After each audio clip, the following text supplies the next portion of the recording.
Aline Tribollet, bonjour. Bonjour. Merci d'avoir accepté notre invitation. Merci à vous. Alors avant que vous nous expliquiez ce qu'est l'IRD, puisque nous ne savons pas, vous êtes là pour un truc incroyable. Je dis truc parce que c'est un petit morceau d'un projet plus global que vous allez nous expliquer.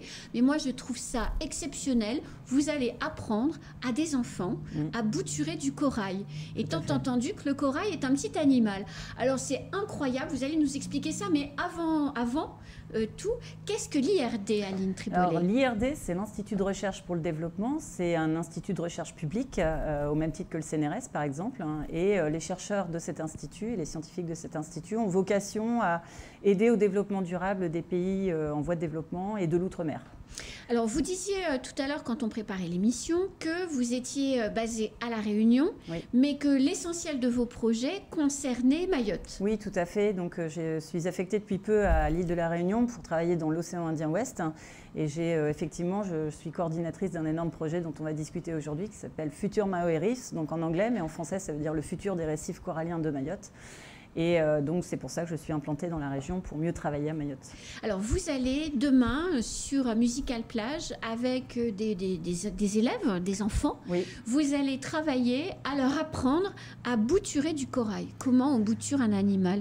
Oui. Alors, sur le même principe qu'une plante, mais avec quelques différences malgré tout. Le corail, c'est un animal qui a un squelette calcaire, donc on voit des images derrière moi pour se rendre compte de ce que c'est. Ça paraît solide parce qu'effectivement, il y a un squelette calcaire, mais en fait, c'est assez fragile et ça casse assez facilement. Et le corail, comme tout animal, en fait, se reproduit soit par voie sexuée, comme tout être vivant, soit par voie asexuée, donc le bouturage. On peut effectivement, on ne conseille pas de casser des petits morceaux, mais quand par accident des morceaux ont été cassés, on peut éventuellement les ramasser et en faire des boutures. Mais ça demande une certaine pratique et ça demande des précautions pour ne pas l'abîmer, pour le préserver et faire en sorte que cette bouture est viable. Donc demain, vous allez apprendre aux enfants, avec des petits morceaux de corail cassés quelque part, à leur redonner vie, à les réimplanter sur un morceau de corail vivant.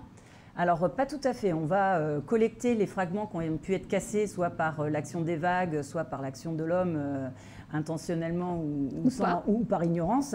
On va les ramasser. On va effectivement prendre les plus viables, parce qu'il y en a qui ont la tête dans le sable et qui ne vont pas forcément être viables. On va les bouturer sur la plage, parce que les enfants ne sont pas très à l'aise dans l'eau. Ça veut dire quoi, bouturer? Alors, en fait, on va prendre la petite bouture, on va la tailler à une bonne taille. On utilise des gants avec précaution. Voilà, c'est fragile. Le tissu qui est à la surface du squelette est très fin, donc il faut faire attention. On va apprendre ça aux enfants et on va le coller sur un petit plot de manière à ce que la bouture soit bien verticale, orientée vers la lumière, puisqu'elle a des algues dans ses tissus. Cet animal a des algues dans ses tissus qui ont besoin de capter la lumière. Donc voilà.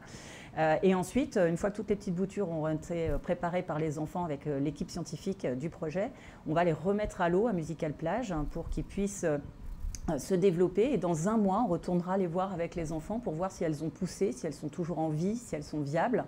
Et à terme, l'objectif, c'est de mettre ces boutures sur un sentier marin éducatif nouveau à Musical Plage, accessible à la population locale. Alors, vous avez des partenaires pour faire ce projet. Vous travaillez évidemment avec le Parc Marin et aussi avec France Relance qui a permis de donner vie à ce projet.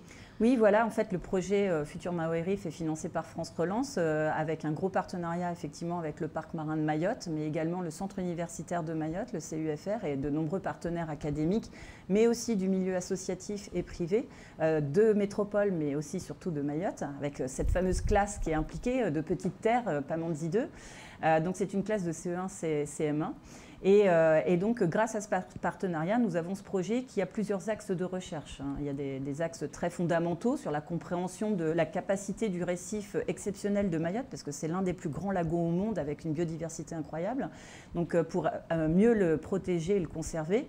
Et on va également développer des expériences pour tenter de trouver les solutions les plus durables et adaptées pour faire de la restauration ou de la compensation récifale.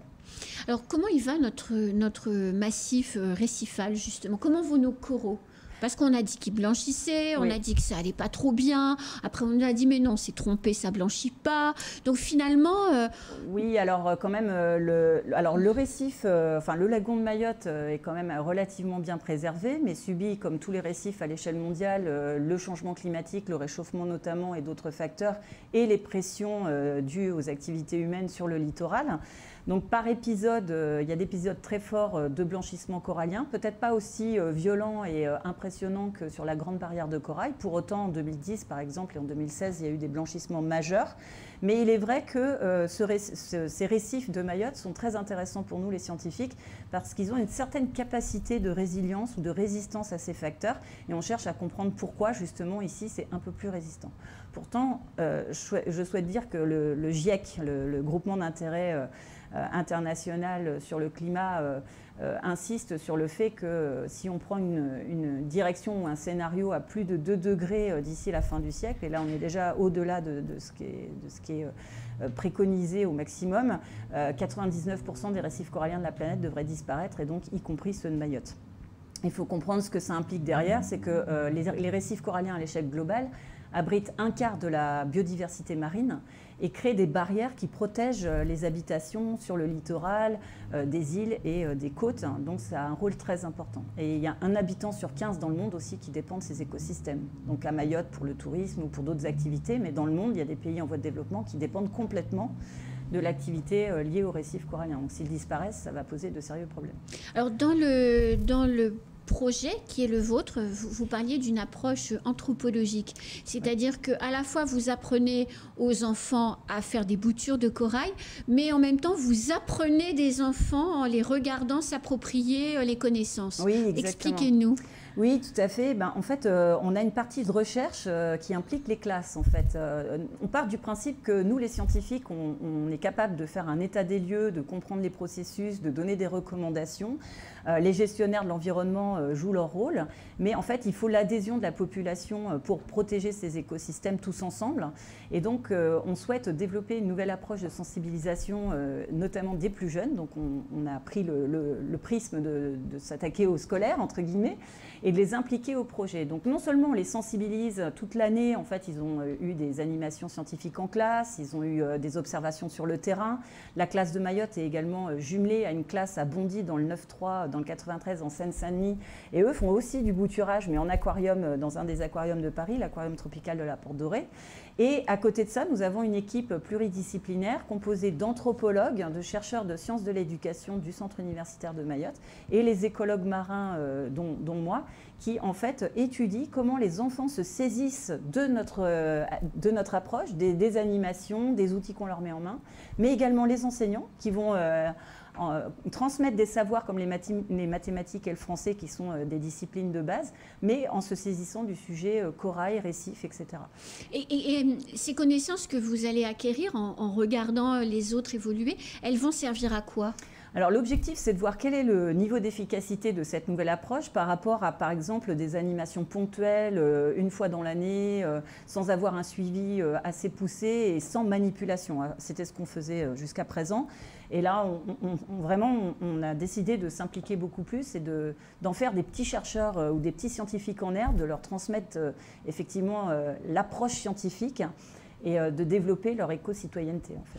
Est-ce que demain, on peut venir voir ce qui se passe à Bandrélé, enfin Musical Plage ? Musical Plage est une plage publique, elle est ouverte à tout le monde. Donc effectivement, il y aura beaucoup de monde sur la plage. Il y aura donc cette fameuse classe d'enfants. Il y aura peut-être aussi une classe du collège de Bandrélé qui est intéressée, qui est une classe lagon, qui aussi fait beaucoup de choses pour la protection du lagon. Et on aura toute l'équipe scientifique réunie à cette occasion avec les écologues, les modélisateurs, l'anthropologue, les sciences de l'éducation, etc. Donc si ça intéresse les gens, bien sûr, ils sont les bienvenus.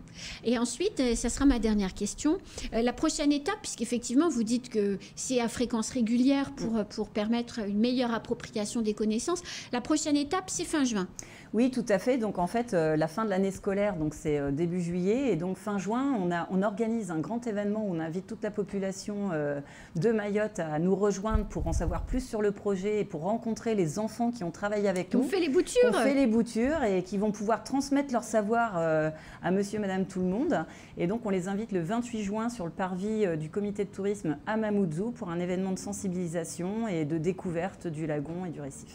Donc, plein d'événements à venir autour de notre très, très beau corail. Voilà, tout à fait. Merci. Merci Aline Tribolet. Merci. C'est la fin de ce temps de parole. Et bien, tout de suite, la suite de nos programmes.